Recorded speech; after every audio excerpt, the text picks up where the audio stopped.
Do you have any quilts with applique or embroidery that you're just not sure what to do with? Stay tuned and we'll help you out.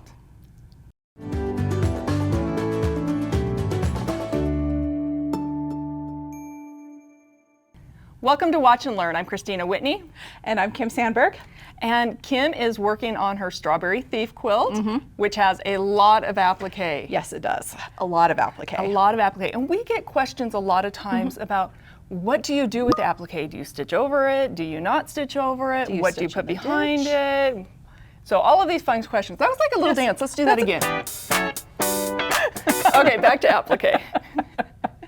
So tell us what you're working on here. Actually, sorry, you were going to show us some samples first. Yes, so I wanted to take a look at some examples and kind of go through maybe a little bit of my thought process of how I decided what I wanted to do, because I did take the time to stitch this all down by hand. And for those of you who do a lot of hand applique or hand embroidery, you know that it takes a lot of time, and so you don't want to just not do something special for it, right? You're not going to edge to edge over top of all of that work. No, and all the time anyway. Exactly, and I want to let you know that if you want to edge over the top of it, that's totally fine. As a matter of fact, sometimes an all-over design, it makes the quilting just a texture, and it does still draw a lot of attention to that special space. But I've decided to do some custom quilting on mine. So let's take a look at some of the options of what we can do with it. Kristina, you've got this great quilt here that you did English paper piecing on, and you've got some great designs around it. So let's take a closer look at some of the designs here, and let's talk about some of the things to consider when you're trying to decide what kind of designs you're going to do around the applique to make it pop. This is Kristina's quilt that's got some English paper piecing stitched on here, so some beautiful handwork that Kristina did. So beautiful. So beautiful. It is. It's really cute. It was my first attempt at English paper piecing. I love what you did with this quilt. So what you took was trim blocks from Pro Stitcher Patterns and stitched these inside of this background behind the English paper piecing. Trim blocks mean that these designs, so for example, this line wouldn't go all the way through the design. What it does is it comes in and then it comes back out. Yeah. All of the designs bounce into the center, bounce out, bounce in, bounce out. So when you cut out the center part, it's going to continue that same path without having to jump over top of the applique. Which helps reduce overstitching around the outside of the applique, right? Correct. Perfect. So this one is what I would call probably like a medium density. And if we take a look at this one next to it, this is definitely a higher density. It is. It's a more dense stitching, which makes the English paper piecing here just pop even more, because your eye is always drawn to the part of the quilting that isn't quilted, because it's got the most loft behind it. Then if we look at this last one here, this one is definitely a low density, less dense design. And this is all compared to the other blocks within the same quilt. Right. So a completely different quilt, the density might be different depending on what you use. Exactly. So let's take a look at a couple of other quilts here. Now these ones don't have applique around them, but this is showing you the difference in density. So if you notice here, I just did a really tight matchstick back and forth, and then I left areas of it unquilted, and you can see how much it really just makes that unquilted part pop. So it's always something to consider when you're choosing those designs to put behind your applique. This last one here, this is a really cool quilt by Lori Tigner. It's a Madonna. And this one has a couple of fun things I want to point out. So if you look here at this stitching behind these flowers here, it's just a simple stipple. But look at this thread that she used. Fabulous. Isn't it fabulous? So this thread not only adds an extra layer of texture, but it actually adds color because she used a colored thread. So thread is another thing you want to consider. You don't always have to use a thread that's going to blend, which is what you've seen on all the other examples we've seen. Also, don't be afraid. If you look at this stitching back here in the white, don't be afraid to put a fun pattern in there. Look at these fabulous feathers that she stitched. Now, I'm going to be perfectly upfront with everybody and let you know I'm doing the stipple on mine. I'm just keeping it simple. No feathers? No feathers, no feathers, not on this project. But part of the reason why I'm choosing not to do feathers is I don't have as much open space as she does here to do something like that. Don't be afraid to try something fun. There's a lot of really fun designs that you can use. As you're choosing what you're going to do behind your applique, you want to think about, do you want the applique to be the star? Which Yes. For most people, that is the case. So you more than likely are going to be using a blending colored thread. Right. If you're wanting the background stitching to be the show, that's when you're going to be probably adding a little bit more color into it. So let's take a minute and look closely at this quilt behind Kristina too, the quilt we've got hanging here. So Kristina, this is a quilt that you did. Why don't you tell us a little bit about it and all the hand embroidery on this? Yeah, so my grandmother hand embroidered this, and when I received it, it was just in these blocks.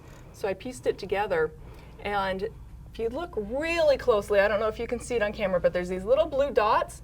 So how many people remember those old patterns that had the blue dots where you stitch? Well, these blue dots, they set. They're not coming out. Yeah. So I decided to just follow that path.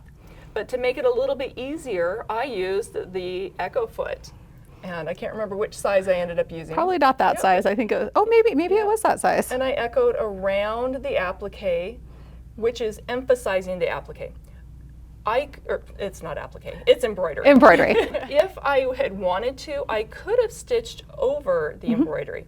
Now, a lot of people are terrified to stitch over the embroidery, but for the most part, it doesn't affect the look of it. No. So No, don't be it afraid just to kind do of that. hides in there. Yeah. Yep, so that's my grandma's embroidery quilt. I love that. It's such a great example of another, spending a lot of time on all that hand embroidery. What's a way that you can emphasize it with the quilting? Now, you just told us about the Echo feet. Let's take a closer look at some of the different feet that you can use to do this with. So I've got a couple of the Echo feet. They actually come in a set of 3. They're really great if you want to do that echoing just around the applique, which can really make it pop. It just gives it that extra little stitching. And then of course we've got the micro foot. So if you're gonna do some of that small quilting, smaller, remember one person's micro is another person's huge. It doesn't have to be, there is no universal set, this is what is micro and this isn't. But the micro foot is a great one to use. Another foot that you can use, and I've actually got this set up on the machine right now, and I can scoot this over here, is you can use the Surefoot. And a lot of you are going, wait a minute, why would I use the Surefoot? Well, if you want to use rulers to go around, to do the stitch in the ditch around the applique. So I've got here our baby grand ruler, which has that great little notch in it, so that I can help guide around the applique.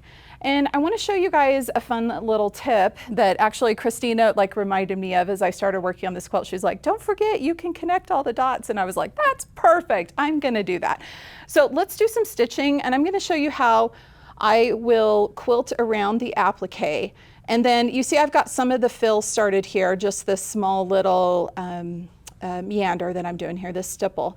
So I'm just going to stipple my way over to the next one, and that way I don't have to break my thread, because as we all know, it is a competition and an Olympic sport. If you can manage to do an entire throat space without breaking your thread, and I know you're the queen of it. You are the gold medalist. It's all about the pre-planning. Right. So it's not something that you can say, oh, I need to do my stitch in the ditch, and you stitch around each one of those individual pieces, and then you come back and you're like, oh, I'm going to add a fill, and then you're like, oh, I could have just done this all at once. Exactly. I'd love to multitask, Yes. I'm going to call Yes. it, just Yes. getting the stitch in the ditch and the fills done at the same time. There is one instance where I would not do that, is if I am wanting to change my foot. Right. Right. So if I was needing to change to my microfoot for the fill, Right. for whatever particular reason I have, I would probably do my stitch in the ditch first, using my Surefoot and going around. Some people even do the stitch in the ditch with the microfoot and don't use the ruler. Yeah. So it's, again, just finding what works best for you. And again, there's not a right or wrong. Do you stitch in the ditch first? Yes. Do you applique, or not applique? What's my word? Background fill. You can do it either way. And you don't have to do the stitch in the ditch either. I have a quilt that I've been working on where I'm doing a really tight background fill. That background fill is enough that I don't need that extra stitching to still make the applique really pop. So, take some time, plan what you want to do, how much time you want to spend on it. It does take a lot of time to do all that stitch in the ditch, and then you can just roll from there. Okay. So let's take a look here and actually doing a little bit of stitching. And I know, shocker, Kim's going to do some rulers. It's kind of amazing. So So Kim, while you're doing that stitching, do you want to tell people what settings you're using? Yeah, so I'm in regulated cruise, and I slowed down from, I'm in a little bit of a slower cruise as I'm stitching around, and I'm actually gonna adjust this. So if we look here at the screen, right now I'm at cruise. I had it at 100. I usually do 50, 75, 100 when I'm doing rulers. I'm gonna actually take this up a little bit as I start doing the meander around here. It just makes it feel a little smoother for me to work with. So I'm gonna be doing a little bit of switching back and forth here, but I'm just gonna do just good old classic meander, and I'm gonna work my way over to the next piece of applique. What kind of settings do you like to use, Kristina? So when I'm doing my ruler work, again, just like you, I like to use a slower cruise. When I'm doing the stitch and the ditch around applique, I'll usually increase my stitches per inch because I want a tinier stitch. So I usually go up to like 13. But then after I do the stitch and the ditch, I will pause my machine to change my settings. And if I was doing something really small like this, I would possibly even change to manual mode. Or really increase my speed, depending on what the design is. Perfect. So you can see there, I stitched in the ditch around this one, and then I just worked my way right over, and I could just keep going with this. So I love that, just being able to do it without breaking your thread. Yep. And you could even jump in there and do the stitch in the ditch on that straight line, right where your needle's at right now. Oh yeah, absolutely. I look at this, my goal would be to do this entire section in here, all of this like beigey color, without breaking my thread. And like you're saying, I even could get to a point where I could then just go ahead and do stitch in the ditch and move my way over to the next piece of applique and keep going. Now if you want to take it to the next level, what do you got for me? The quilt with the needle down. With the needle down. And just continue on, so you don't have to break your thread even when you advance. Oh yeah, oh yeah. I've done that a time or two. I like to be as efficient as I can. I know nobody likes to break their thread because when you break your thread, it means you're not quilting. Just keep quilting. I think we need to come up with a different term for break your thread, because when your thread breaks, that's yeah, it's not when break you your thread. purposefully do it. When you stop and cut your thread. That doesn't, I don't know, yeah. We'll come up with a good word. We'll come up with a cool phrase for it. Viewers, help us out. Please help us out. Give us a new word. Kim, I am so excited about this. Me too. There's one more thing that I think we need to talk about. Okay. When is it appropriate to stitch over top of an applique? When you choose to do it. So remember, no quilt police out there. You are the boss of your own quilt. If you want to stitch over the top of the applique, go for it. As a matter of fact, I am doing background fills around all of my applique here, but almost all of the applique in this quilt, especially the bigger pieces, I am absolutely going to go back and do some quilting inside of that to emphasize what it is, because a lot of the pieces are too big.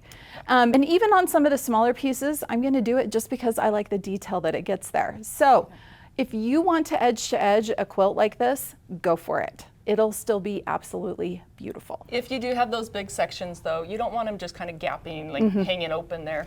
So you might want to, like for instance on this block here, why don't you show us what stitching you're gonna do on that applique? So this one, I am definitely going to come inside and stitch around these pieces here. So it's kind of stitch in the ditch. It's being hidden. It's not covering the applique. Yes. And it's giving dimension and it's holding it stable. Exactly. And I think I'll also more than likely do an echo inside here too. Because not doing some kind of quilting, especially in these bigger pieces right here, that's a little less. I want a little more quilting on that, just to hold things where they need to be. And I would leave it open just because I want it to pop more. So again, it's up to you. Yeah, exactly. No right exactly. Or wrong. And we'll see. I'll probably do something in one block and something different in the other one because I'll forget what I did. Okay, here's another tip. Yes. Take pictures of each throat space. So as you advance the quilt and you can't remember what you did, you can look back at your pictures. I like that. I like that a lot. That's a great idea. Yeah, I do that all the time. I think that we answered some questions for our viewers of what to do with those appliques and that embroidery. Yeah. And we love to see your pictures. So make sure that you use the hashtag Handi Quilter and also tag us at Handi Quilter. And stay tuned so that you can see those pictures at the end of this video and have fun quilting.